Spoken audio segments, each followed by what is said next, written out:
ఇప్పుడు no cost cough syrup తో 60 రూపాయల విలువ గల ఇన్హేలర్ పూర్తిగా ఉచితం. దెబ్బకి దగ్గు జలుబు మాయం.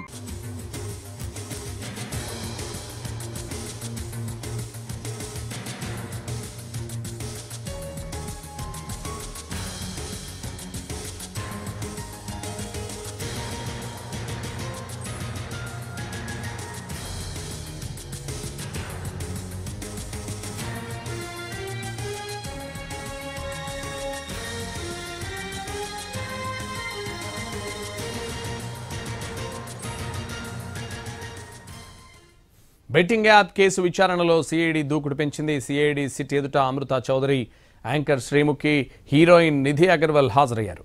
నిధి అగర్వాల్ జీ ట్విన్ బెట్టింగ్ సైట్ను ప్రమోట్ చేశారు. జంగిల్ రమ్మీ యాప్ను శ్రీముఖి ప్రమోట్ చేశారు. పలు betting apps, gaming apps Amrutha promote చేసింది. ఇవాళ ముగ్గురిని విచారిస్తోంది సిఐడి. మొత్తం 29 మందిపై కేసులు నమోదు చేసి విచారిస్తున్నారు. ఇప్పటికే ప్రకాష్ రాజ్, రానా, విజయ్ దేవరకొండ, విష్ణుప్రియ, సిరి హనుమంతు విచారణ ఎదుర్కొన్నారు. సినీ ప్రముఖులు, సోషల్ మీడియా ఇన్ఫ్లుయెన్సర్లు, యూట్యూబర్లపై కేసులు నమోదు చేశారు.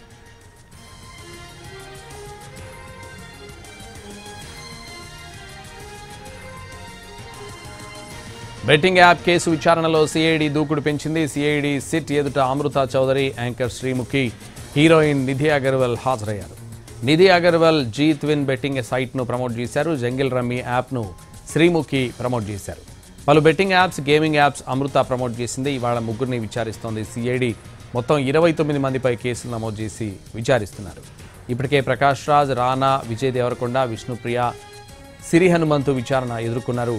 సినీ ప్రముఖులు, సోషల్ మీడియా ఇన్ఫ్లుయెన్సర్లు, యూట్యూబర్లపై కేసులు నమోదు చేశారు. ఇదే విషయానికి సంబంధించి మరింత సమాచారం మా ప్రతినిధి రవి లైవ్లో అందిస్తారు. Ravi. Santosh, betting apps, gaming apps promote చేసిన అమృత చౌదరి, యాంకర్ శ్రీముఖి, హీరోయిన్ నిధి అగర్వాల్ కొద్దిసేపు క్రితమే సిఐడి విచారణకు హాజరయ్యారు. సిఐడి సిట్ అధికారులను వాళ్ళు అరగంట నుంచి విచారిస్తున్నారు. ప్రస్తుతం సిఐడి ఆఫీసులో విచారణ జరుగుతుంది. వీళ్ళు ప్రమోట్ చేసినటువంటి యాప్స్ ఏవి, వాళ్ళు యాప్ సంస్థలతో ఎంతకాలం వరకు కాంట్రాక్ట్ కుదుర్చుకున్నారు, ఎంత మొత్తంలో వాళ్ళు ఆదాయంగా తీసుకున్నారు, వాటిని ఎటువైపు మళ్లించారు అనే దానిపైన సిఐడి అధికారులు ప్రశ్నిస్తున్నారు. మొత్తం 29 మంది పైన సిఐడి అధికారులు కేసులు నమోదు చేశారు. అందులో నటీనటులు ఉన్నారు, అదేవిధంగా సోషల్ మీడియా ఇన్ఫ్లుయెన్సర్లు కూడా ఉన్నారు. ప్రస్తుతం విచారణకు హాజరైనటువంటి అమృత చౌదరి కూడా సోషల్ మీడియా ఇన్ఫ్లుయెన్సర్. తను ఇన్స్టాగ్రామ్, ఫేస్బుక్ లో వీడియోస్ చేయడమే కాకుండా మోడలింగ్ కూడా చేస్తుంటుంది. కొన్ని బెట్టింగ్ యాప్స్, గేమింగ్ యాప్స్ కూడా తను ప్రమోట్ చేసింది. దీంతో కేసులు నమోదు చేసినటువంటి సిఐడి అధికారులు ప్రస్తుతం అమృత చౌదరిని కూడా విచారిస్తున్నారు. మరోవైపు యాంకర్ శ్రీముఖి కూడా కొన్ని గేమింగ్ యాప్స్ ను ప్రమోట్ చేసినట్లుగా తెలుస్తుంది. అయితే తను ఎందుకు ప్రమోట్ చేయాల్సి వచ్చింది అనే దానిపైన ప్రశ్నిస్తున్నారు. ముఖ్యంగా M88 అనే గేమ్ ను తను ప్రమోట్ చేసినట్లుగా గుర్తించారు. అది ఒక క్లియర్ గా గేమింగ్ యాప్, అదేవిధంగా బెట్టింగ్ యాప్ కూడా నడుస్తుంది. అయితే ఇప్పటికే ఈడీ విచారణను కూడా యాంకర్ శ్రీముఖి ఎదుర్కొంది. తను విచారణలో భాగంగా ఇప్పుడు ఈడీ అధికారులకు కూడా క్లియర్ గా చెప్పింది. తను ఒక టీవీ ఛానల్ షూటింగ్ లో ఉన్నప్పుడు తన మేనేజర్ ఫోన్ తీసుకొని వచ్చాడు. అన్నోన్ గర్ల్ ఒకరు తనతో మాట్లాడుతూ తాను చెప్పినటువంటి స్క్రిప్ట్ ను పూర్తిగా చదివి వినిపిస్తే నేను మీకు 4 లక్షల రూపాయలను పారితోషికంగా ఇస్తాను అని చెప్పినట్లుగా తెలుస్తుంది. సో ఏ విధంగా ఉంటుంది స్క్రిప్ట్, అందులో ఉన్నటువంటి కంటెంట్ ఏంటి అని చెప్పి రిహార్సల్స్ లో భాగంగానే చదివాను, కానీ ఆ వీడియో బయటకు వచ్చింది. అది కాస్త నేను బెట్టింగ్ యాప్ ను ప్రమోట్ చేశాను అన్నట్లుగా బయటకు వచ్చింది, కానీ నేను ఎక్కడ కూడా బెట్టింగ్ యాప్ ను కానీ గేమింగ్ యాప్ ను ప్రమోట్ చేయలేదు అనే విషయాన్ని శ్రీముఖి క్లారిటీ ఇచ్చింది. ప్రస్తుతం సిఐడి అధికారులకు కూడా అదే విషయాన్ని చెప్పే అవకాశం ఉంది. హీరోయిన్ నిధి అగర్వాల్ కూడా జీన్ విత్ అనే గేమింగ్ యాప్ ను ప్రమోట్ చేసింది. సో తను ఎందుకు చేయాల్సి వచ్చింది, దాని ద్వారా ఎంత ఆదాయం సమకూర్చుకుంది అనే దానిపైన ప్రశ్నించబోతున్నారు. ఇప్పటికే హీరోలు విజయ్ దేవరకొండ, దగ్గుబాటి రానా కూడా విచారణ ఎదుర్కొన్నారు. సీనియర్ నటుడు ప్రకాష్ రాజ్ కూడా విచారణ ఎదుర్కొన్నాడు. విచారణ టైంలో కూడా ప్రకాష్ రాజ్ చెప్పాడు, తాను తెలిసి చేసినా తెలియక చేసినా తప్పు తప్పే. 2016లో నేను జంగిల్ రమ్మీ యాప్ ను ప్రమోట్ చేశాను, కానీ ఆ తర్వాత నుంచి ఒక్క గేమింగ్ యాప్ కానీ బెట్టింగ్ యాప్ కానీ ప్రమోట్ చేయలేదు.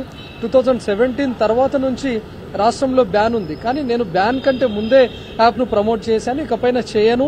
ఎవరు యువకులు కూడా బెట్టింగ్ యాప్స్, గేమింగ్ యాప్స్ వైపు వెళ్ళకండి అనే విషయాన్ని ప్రకాష్ రాజ్ క్లారిటీ ఇచ్చారు. ఇక దగ్గుబాటి రానా కూడా విచారణ ఎదుర్కొన్న తర్వాత తన లీగల్ టీం మొత్తం చూసిన తర్వాతనే, అందులో చట్టబద్దమైనటువంటి యాప్ అని తెలుసుకున్న తర్వాతనే తాను ప్రమోట్ చేశాను అనే విషయాన్ని దగ్గుబాటి రానా చెప్పాడు.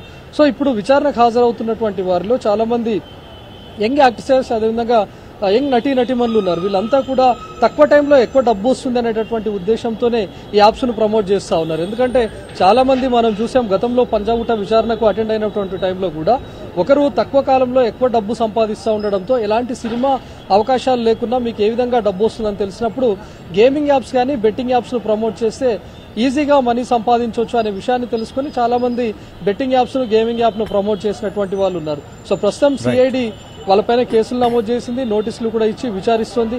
ఆ డబ్బును ఎక్కడెక్కడ మళ్లించారు అనే దానిపైన క్వశ్చన్ జరుగుతోంది. మరొక గంట పాటు వీళ్ళను విచారించే అవకాశం ఉంది.